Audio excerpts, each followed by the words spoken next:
Hey friends, it's Dr. Tamika Ferguson and Dr. Cody Nielsen from After Further Consideration. This summer, we had the privilege of starting our podcast through a pulse check series. And now it's our opportunity to go back and listen to some of the excellent leaders that we had the privilege of speaking with. You're going to listen to one of our 5 episodes with leaders across the country in higher education who are focused on equity, inclusion, and leadership. We're hopeful that as you listen to those early episodes, that you'll see them as part of our ongoing work of After Further Consideration. Now, let's jump into today's episode. Welcome to After Further Consideration, a special 5-part Pulse Check series brought to you by Enrollify and Element 451. Today, our guest is Jaunelle White. Jaunelle White is the Vice President of Intercollegiate Athletics and the Chief Student Development Officer at Point University in West Point, Georgia. White is the university's 3rd athletic director and the 1st female director.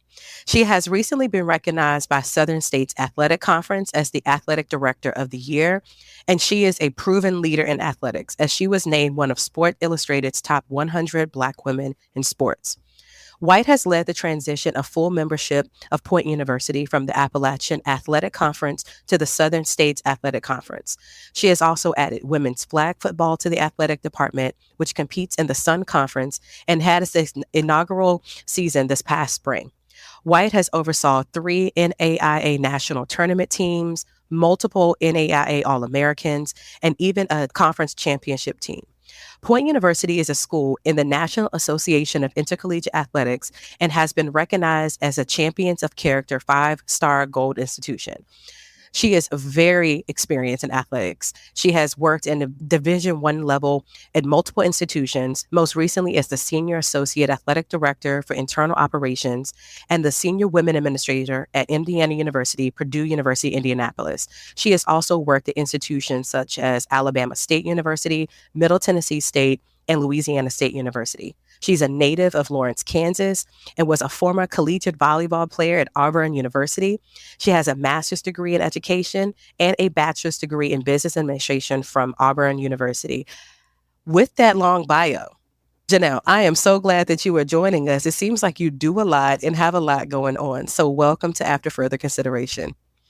Thank you so much. I'm excited to be here with both you and Cody. So looking forward to our conversation, but I appreciate the long reading that long bio. But yes, excited, thankful, and grateful for this opportunity. Awesome. It's great to have you here, Jaunelle. And we want to sort of start with overview. Like, obviously, we can sort of read off your bio and such, but we want to sort of start at the top. Like, tell us about your story. How did you end up 20 years down the road in in athletics and ending up in this position like this? So help us sort of start from the beginning. Yeah, I guess the right answer would probably be destiny. I had no intentions of working in collegiate athletics, higher education, but I grew up around it. My father was a track and field coach for almost 30 plus years. My mother was an educator. And so we moved around quite a bit. And usually when I say we moved around, done different things, people automatically think military. But it wasn't the military. It was collegiate sports. And so, growing up with my dad, tagging along with him to different track and field meets and being with my mom, watching both of them coach. She coached on the junior high school level. My father, of course, collegiately. Being around student athletes, always a special time. Something I really wasn't really holding on to, I guess, as a kid. I just thought it was cool and fun. And then I was an athlete myself, so played different sports. I played basketball, played volleyball, did track and field as well. Always around it, but I think it's kind of crazy that it never crossed my mind that I could actually work in it one day myself. So if I fast forward a little bit to college, played volleyball at Auburn, I redshirted my freshman year. So I had a 5th year of eligibility and I was already in grad school. And I had another year that I needed, or, a couple of semesters that I needed to finish my grad degree. And 2 gentlemen in the compliance office said, "Hey, Jaunelle, we really think that you would be great in athletics. And we know you want to finish your degree. We'll pay for it." So I raised my hand and say yes. Have you ever even thought about working in athletics? And the answer was no, I had not. I thought I was going to go work for some Fortune 300, 400, 500 company and make a lot of money. Did not cross my mind. And so that opportunity is what led me to where I am today. It was two men saying, "Hey, we see something in you and think that you would be great in this profession. You've been around it all your life, and here it is." And so it started off in compliance, which was great for me because I have an analytical mind. And so sitting there, my father always wanted me to go to law school. I didn't go to law school, but he always wanted me to go. But it was kind of an introductory to law and the way of thinking and all of the processing and hey, here's a way to help student athletes be successful. Most people think the compliance department are the police and they're out to get them, but that's not it. I spun that around a little bit all throughout my career and no, we're the people that can actually help you do the things that you want to do as a coach, as an administrator, and do them the right way. So that's kind of my story. What's so interesting to me is that you came from a family of educators and athletes, particularly the explanation you provided about coaching, being an athlete, and you never thought about working in it. Was there a reason why did you all not talk about that at home? We didn't, but there was one thing I knew I didn't want to do, and that was coach. So never really thought about the administrative side, but I knew flat out, I said, no, that's not my spiritual gift. What's really funny is I do still coach. I coach in a different way. And I have coached, club volleyball. I did that for a couple years and done that a few times. So I can't say I haven't coached at all. I have coached, but on a day-to-day basis, I am coaching my coaches. I am coaching my staff and now have other departments that are, under me as well. And I'm coaching them. So it's a different aspect of coaching, but not the coaching that I was thinking about. So yeah, very fun. So you started off with this opportunity, right? And you got to work and get that degree paid for. And I think a lot of folks would say, we too have experienced or experimented with some opportunities to get a free education. So how did you make that leap from that year to kind of where you've made the decisions in your career to get to become an athletic director? Yeah, I think I got more and more intrigued as I stepped into the role, really and truly understood what compliance was, what it meant to be an administrator. And I started asking questions. I would go sit down with people and pick their brains. Hey, why do you do this? What made you want to get into this profession? How long are you going to stay? Are you bounced around and been at other institutions? What made you do that? I'm inquisitive. I want to learn. I'm a lifelong learner, as I like to say. And the only way for me to learn is to ask questions. And so I learned also that people like to talk about themselves. So I was giving them an opportunity to talk about themselves while I'm also learning and growing and kind of filling my toolkit, if you will. So that was really the leap, listening to people's experiences, trying to figure out what I wanted my experience to be and how I was going to go about this, and just kind of meshing the two or three or four together is what helped me build my career to what it is today.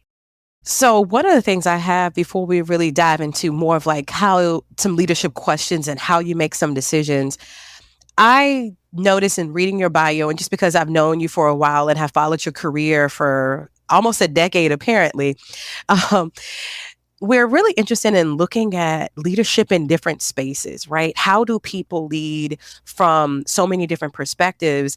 And you went from working in NCAA Division I institutions to being at a small liberal arts institution that's a part of the NAIA. And for a lot of people, they might not know the difference in those two types of institutions and maybe the decisions to do that. Could you maybe share a little bit about that part of your journey? Sure. When the position posted, I had no idea where Point University was until, I read the D1 ticker or it actually might have been NACTA. I think it was NACTA. It wasn't D1 ticker, but I was like, wow, West Point, Georgia, West Point, Georgia. And it just kept clicking. And what do? We go to Google, we go to the map and figure out where that is. And lo and behold, I'm like, wait a minute, this is 30 minutes from Auburn, where I went to school. How do I not remember West Point, Georgia? Because we traveled 85 up and down going to the airport all the time. But Point was not there. then. It was actually Atlanta Christian College, and it was in East Point, Georgia. So the time that I was in school, it was not there. But still, just the city, that area, it didn't even dawn on me that I was so close to it when I was in school. And at the time, my husband and I, we wanted to move closer to family. So he's from Mobile, Theodore, Alabama, and then a lot of my family is in Birmingham, Alabama. So I was like, man, this is like perfect location. We're not on the road driving, going all over the place. But wow, I don't know anything about the AI. What kind of transition is this going to be? But I had also made the decision that I wanted to be an athletic director. I had people kind of in my ear for several years, quite some time, saying, Jaunelle, you're ready. Jaunelle, you can do it. Jaunelle, you've been practically running these departments, making other ADs look good. It's your turn. And so internalizing a little bit of that and finally saying, you know what? Okay, it's my turn. I had interviewed for some jobs at the Division I level, D3 level, and didn't get them. And so I said, okay, having gone through a whole bunch of leadership institutes and things, they always often talk about thinking outside the box, looking at something different. And you'll have some people that may say, oh, well, the NAIA is nothing like the NCAA. True. But to me, sitting in the proverbial chair is sitting in the chair, no matter where you are. You're getting the experiences. At the time when I came to Point, we had 19 programs. We just unfortunately had to release some programs, and now we're down to 13. But I have football. That's the biggest thing. Can women lead, lead programs that have football? Yes, we absolutely can do it. So that was an opportunity to me. And I said, wow, hey, I can get a football program. There's 19 sports. It's a small Christian school. Let's go for it. And so I applied, and as we know, the rest is history. And there were some personal, what made it make sense for me is the personal and professional alignment that was there. And so that was the choice. But it took a while, like I said, for me to decide that I was ready to be an athletic director, and then having interviewed a couple of places and then finding the quote unquote right spot, right opportunity. It just, again, the stars just aligned, and I'm here, and I'm thankful for it. And I have told people that I'm really glad that my first opportunity as an athletic director was at a school this size, an institution this size, a community this size, where I can really try some things. And the next day I'm not getting called into the president's office because I'm fired. Right. But those pressures aren't there like they are at some of the NCAA Division I institutions. There's no secret about it. And so I was thankful for that I could breathe a little bit. I could make some mistakes. Our president was going to support me, but I had the tools needed to do the job. Yeah. Well, let's actually dig into those sort of tools and pieces. I feel like this is the sort of interview question, Jaunelle, but like one of the things that we talk about on this podcast is we always sort of lean into those spaces of those moments, the sort of linchpin moments, the crisis moments, those sort of defining moments. And I'm thinking about and again, this is why I'm like, I feel like we're going into the interview stage of this. I feel like I can imagine you sitting in front of a committee of folks and being like, why, Jaunelle, are you the right person to lead Point University in this? But could you tell us a little bit about like one or two sort of defining moments or crises themselves that you went through in some of these other institutions that sort of shifts your sort of like way in thinking?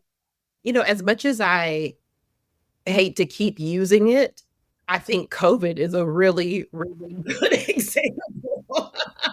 I know we're tired of talking about it and tired of hearing it. And, thinking through what was that defining moment, there might have been a few earlier, but nothing to that capacity. I mean, we had to shift our whole way of thinking. It's funny. I joked with a colleague the other day, and I said, nursing was actually plan B for me. I have my grandmother was a nurse, a great aunt was a nurse, other nurses in my family. And I said, well, if this is an athletic thing doesn't work out, I'm going to go back to school. I'm going to be a nurse. Well, lo and behold, got my opportunity to practice it during COVID. And, we're everyone's world, everyone, our whole world was turned upside down. And, we went into a space that we had never been in. Well, maybe some 100-year-old people had been a part of, as we know. But wow, you talk about thinking outside the box, getting creative, mental health for students, for employees, for coaches. That took some time to like sit in quietness and stillness and figure out how the heck are we going to get through this. And once we did, and we had the conversations and we made it work, and everybody's coming together from across the university, and you've got health officials involved, we survived it. We made it through. It looked different, the whole working from home scenario situation, the diving into doing temperature checks of student athletes and filling out forms and different things. I had to help I was, I guess you could say, the number 2, number 3 at the time. And so both of us are helping our athletic director figure this out and create plans and fine tune some things, and also checking in on people. So you talk about leadership, and man, I probably tapped into some things I didn't even know existed during that time that I had from a skill set standpoint. But it was remembering the people. It was remembering that everyone is dealing with this differently, and how best can we check in. The decisions that I make on a day-to-day basis, and I pause for a minute because I just had this conversation with my president. I try my best to remember the people. The people element will always be first and foremost for me. I know that there are some business decisions. I know, we have to look at the whole picture, but when we forget about the people, I think we go in the wrong direction. I want to follow up with that, because like I'm thinking about like the specific moments in the midst of that, and like how that conversation went. Like, you just mentioned the sort of business decisions about that. Like, do you feel like that brought some level of tension in terms of the institution when you're balancing these points of like that focus on the humanness of the individuals? Absolutely. Absolutely it did. And there were there were some heated conversations, some that I was a part of and some that I wasn't a part of, but I would hear about, later on, because at IUPUI, we were under the IU umbrella. So really, IU as a flagship was kind of running things, and it was a trickle down effect to what all the other campuses were going to do, where there were some things that they could do that we couldn't do, or things that were available to them that weren't necessarily available on our campus. So we had to shift. And it was reminding some of our upper level administration of that, like, hey, they've got 25 more people than we do as staff, and so these hours are and all these changes are taking a toll on the few little people that we have from an administrative standpoint. We have tapped into every resource and everybody that we have. So we've got to come back and rethink this, or we're going to start losing folks. So yes, it definitely did get a little heated, a little contentious from time to time. But at the end of the day, we all realized that we were in it for the right reasons. We were all headed toward the same goal. We were just going about it in a different way. What that makes me think about is you said this phrase like remembering the people. And I think in COVID, it was a significant shift because athletics at the time had always been about the athlete. It had never, ever, I think from an outside perspective, I don't think folks thought about the condition of coaches or the condition of staff. No one was thinking about the academic advisors. They were just thinking about get the money, put on the show, hire the best coaches, right? Not about who they were.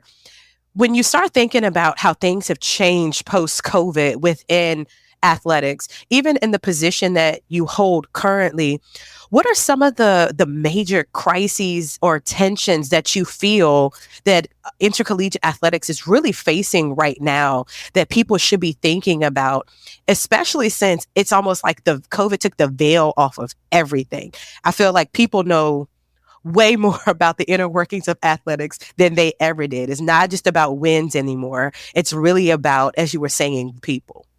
It is. That's a very loaded question. Yes. There's, the first thing that pops into my head is NIL, where how big that is on the NCAA side, well, guess what? It's trickled down to the NAIA too, to where in a month or so, we're going to introduce some NIL opportunities to our athletes, because with this enrollment cliff, which you all are very well aware of, as is everyone else, everyone's vying for bodies. We're vying for people, for students to come. And so these young people, this generation, they think a little bit differently. And I'm okay with that. They do want the glitz and the glam and the sparkle. And some of the expectations have changed in, okay, well, what are you going to offer me? Right? Right, wrong, or indifferent. It is what it is. And so I'm like, hey, it's not going to look like what it's currently looking like on the NCAA level, but we can do a little bit here to try to help them put some money in their pockets, because school is expensive. Mhm. It's expensive. So again, that thinking outside the box, getting creative, making those phone calls and saying, we can't do that component of it. We don't need a collective at our level, but we can do something here and there that can help these student athletes gain a little bit of notoriety. Let me slow down and say that word. And get them out in the community and get families involved to help maybe sell a shirt with their name on it, jersey number or whatnot. So we're starting small, but we're having to have those same conversations. You're looking across, and it was Power 5, now it's Power 4, and you still have the mid-level. I joked with some colleagues. I said, hey, we're looking forward to y'all joining us in the NAIA soon. We've got room, come on. And so we laugh and we joke about it, but it could very well become a reality for some, especially the D2 level. It's a trickle down effect. Everyone is not going to be able to keep up with the Joneses. We all know that, but they're going to hold on as long as they can. They're going to hold on. They're going to ride that horse as long as they can, but it's going to be inevitable that some hard and tough decisions are going to have to be made. And so circling back to the people, how does that affect the student athlete? How are programs going to be lost or cut? And shucks, we all know typically Olympic sports, female sports, the Title IX component of it, everyone's having to think twice about it to make sure those opportunities are still there for everybody. What you said is so powerful, because I don't think that anyone thinks about NIL beyond the NCAA.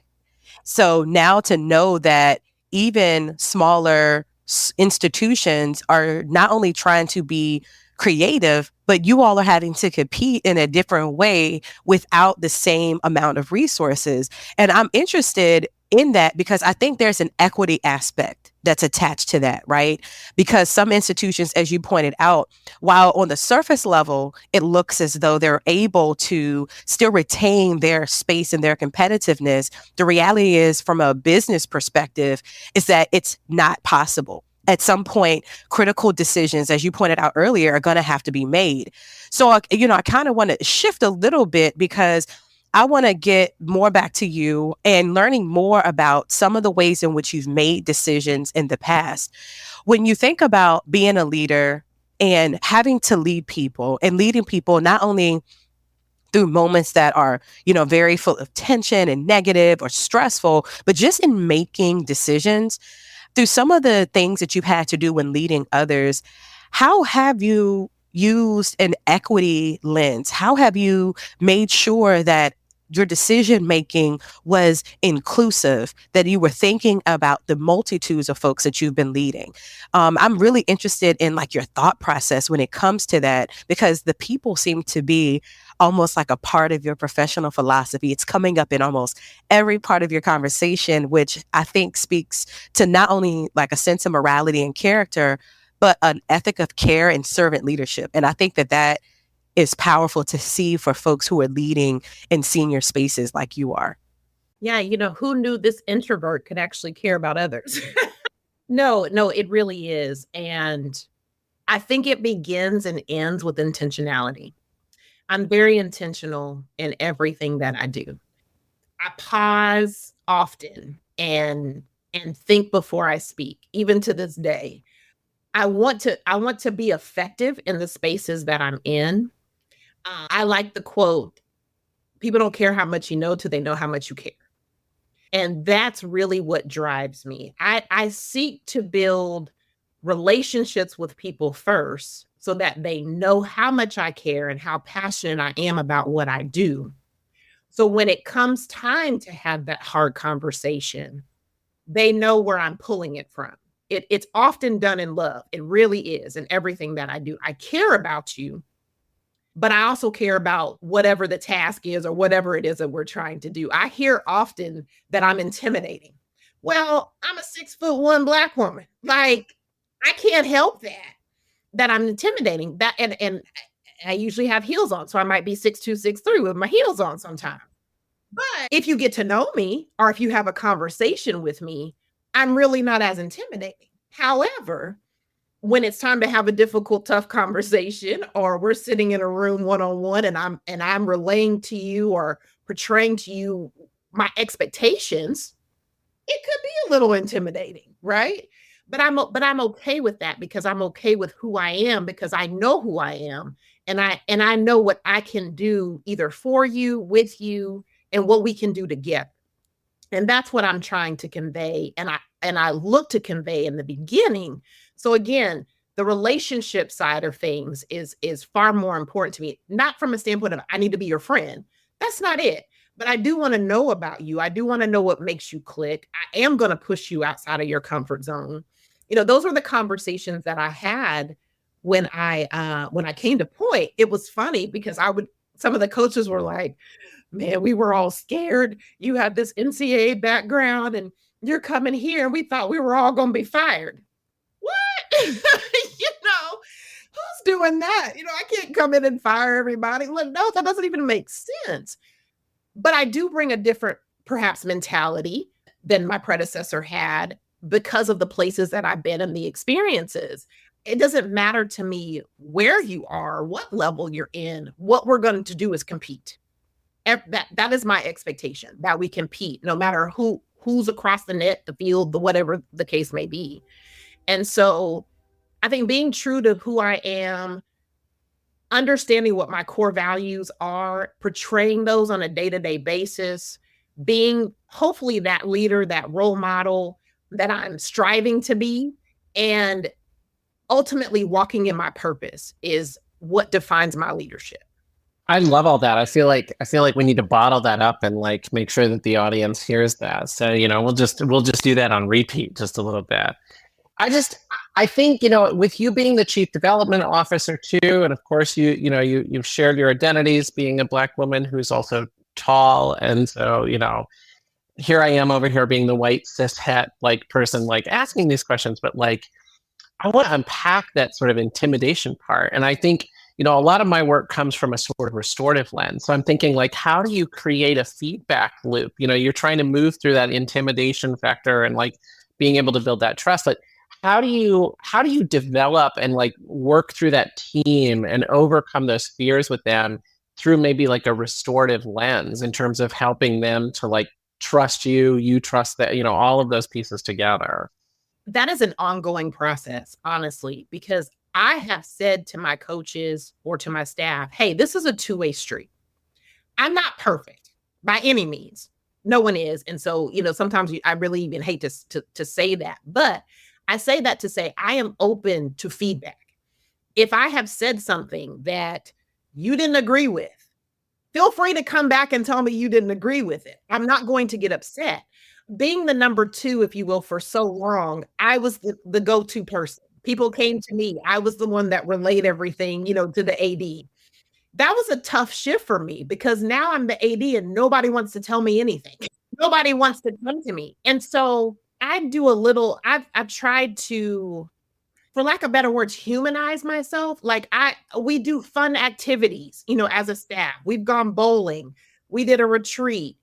I try to play games when we have meetings.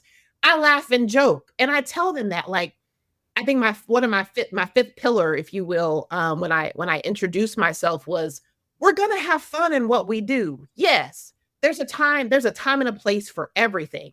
But y'all, I'm silly. Like I want to enjoy it, because if I lose the love and the enjoyment for what it is, then I won't want to do it anymore. And I don't want anybody to lose that passion and that drive. And I want us to remember that, hey, yeah, there's some tough times, but man, there's far more positive and better times than there's been tough times. And so humanizing myself, I did the same thing with the athletes. I found out that several of them didn't want to come talk to me or thought I was mean, and all this. And so I transitioned and I started hanging out in the cafeteria or hanging out in the bookstore area and laughing and joking with them. And they're like, oh, she is cool. One of the things that I love about the NAIA space is that I can do anything I want for a student athlete. There's no rule that says I can't give somebody a ride, or I can't shoot them some Cash App money and go buy some ice cream. I've done things like that to, again, let them know that, hey, if you've got something going on in your life, or you need help, or you just need a safe space to vent, or whatever it is, I am your person. You can come talk to me. The title means something, but it means nothing. I'm a mom. I'm a widow now. I've been through a lot of things in my life that I might be able to help you through if you've experienced that. And so there's a lot more to me than just those titles. And that's what I try to portray and to really reveal, so that they do feel comfortable coming and talking to me, no matter what it is. Yeah, it might be hard, but I want them to know that it's okay. It might be hard, but I want them to know it's okay. There's just this theme when you're talking where it's almost like you're always trying to push forward rather than sitting in things, right? Like, yes, it's COVID, but the people. Yes, these decisions are hard and we're feeling stressed, but we have to have a decision. Yes, there's a lot going on, but we have to be creative. Recently you made the transition, not just from being an athletic director, but also this chief student development officer, as Cody mentioned. In this current hybrid role, what do you feel has been probably the most challenging, or maybe the thing that required the most effort to balance both of these roles with the same level of grace and focusing on the people as you have even in the past and even in your transition to Point? Because I think taking on another role where you're responsible for the welfare of students is continuing that same aspects of being an athletic director, but it's the entire campus now. So what's really been some of the, just at least one thing that you face where it's like, wow, I can't believe I'm doing both of these very senior roles, but I'm doing them in my own way? Yeah, great question. On the student development side, I have a lot of auxiliary components. So dining services, which is a contractor. Our security is under me, which is a contractor. Our facilities people are contractors. Now, they don't report to me. They actually report to our business office, but we work extremely close together. And as you were asking the question, Tamika, a whole lot of things just started spurring on my head, because I'm only a couple months in, to that role. And so I'm still learning and evolving and growing, because I had a brand new staff of people under me that probably heard some things about me. And so now, I'm starting over again with them. And hey, no, I'm human. I'm a person. Like, it's okay. You can come talk to me.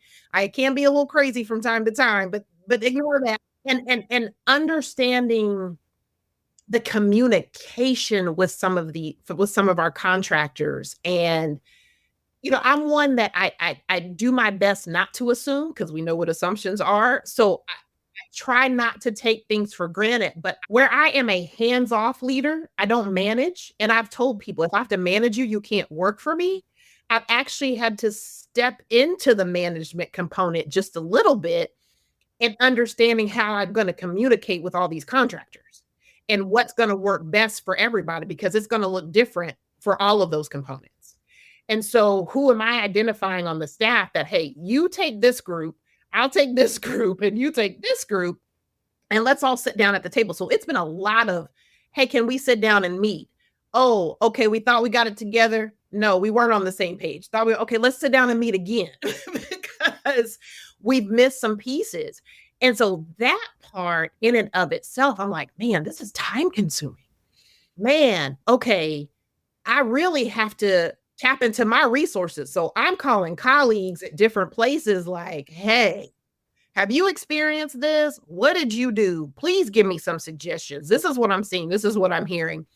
I'm struggling to communicate with these people, really. And so I have my own mentors and my circle of people that I still call because I don't know it all. Even on the athletic side, I don't know it all. We've got a text group where we're like, hey, what are you doing about this, and this?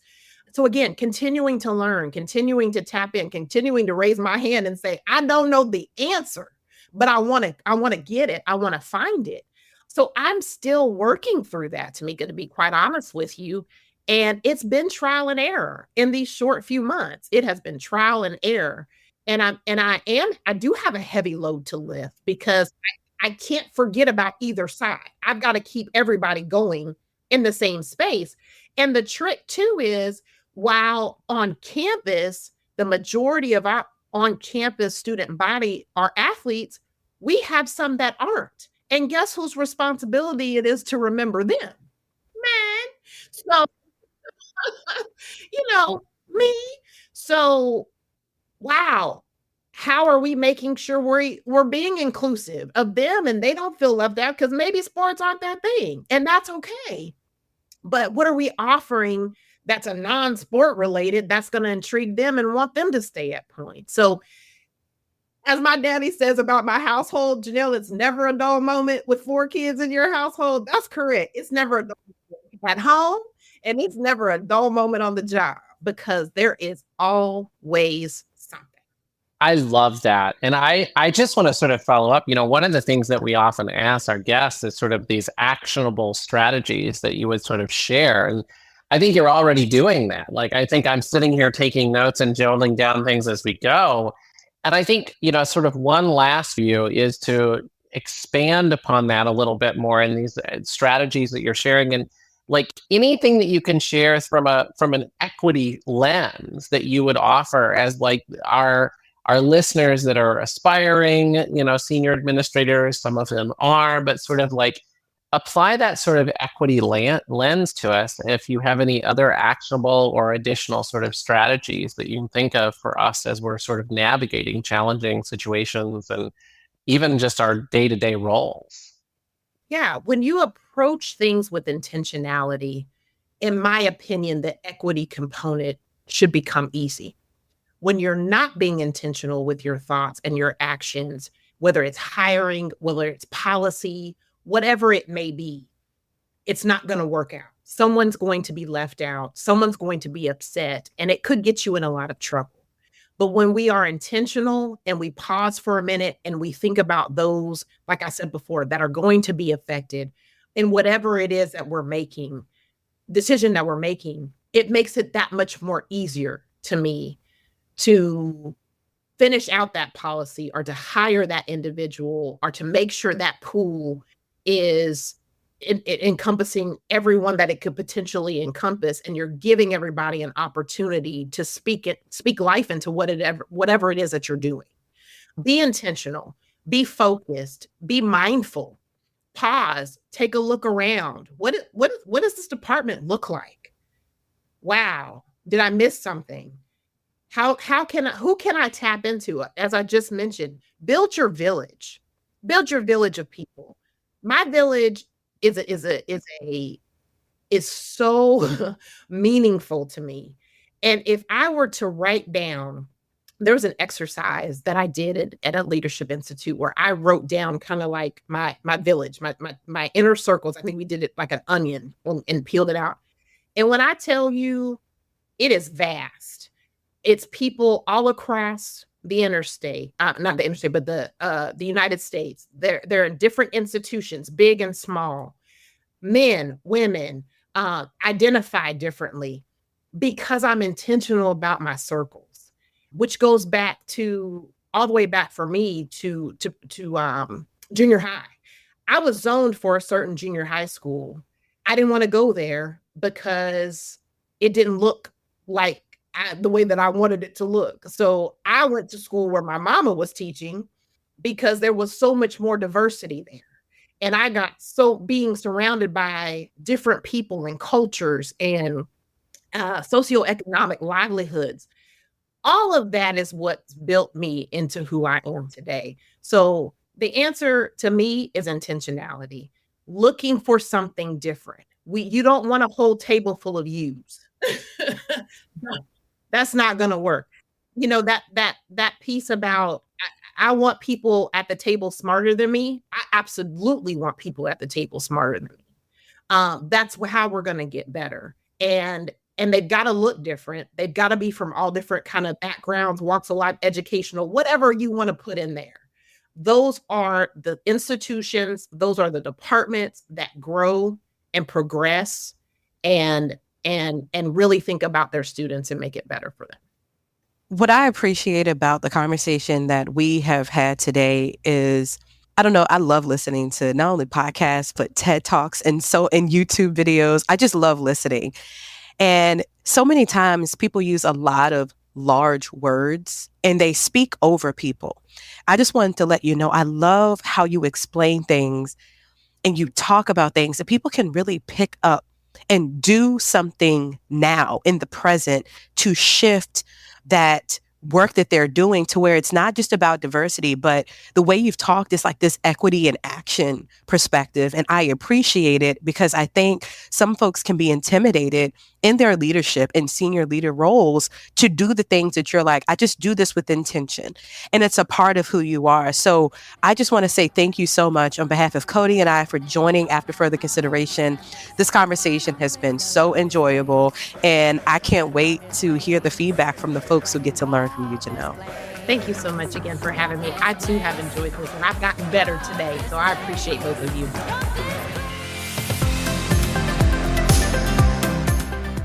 That wraps up today's episode of After Further Consideration. We hope our conversation has sparked new ideas and provided valuable insights for your own work in advancing diversity, equity, and inclusion on your campus and beyond. Thank you for listening in.